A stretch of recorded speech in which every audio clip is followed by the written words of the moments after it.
এখেতক চাওকচোন, এই তেখেতে মানে ঠাই চেঞ্জ কৰিছে খোৱাৰটো, এইটো প্লিজ আজি নতুনকৈ লৈছে আৰু এওঁ শুই আছে দুপৰীয়া প্ৰায় 2টামান বজাৰ পৰা শুইছে এতিয়ালৈ, একো গমেই নাপায়।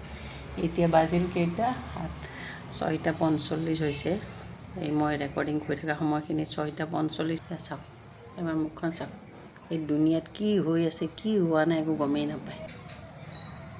হেল্ল' আকৌ এই নুঠে মই জানো, মোচন চাওকচোন, আৰু শুব মানে তাৰ নিচাটো ফাটা নাই। এয়া তেখেত বোলে মেকুৰী,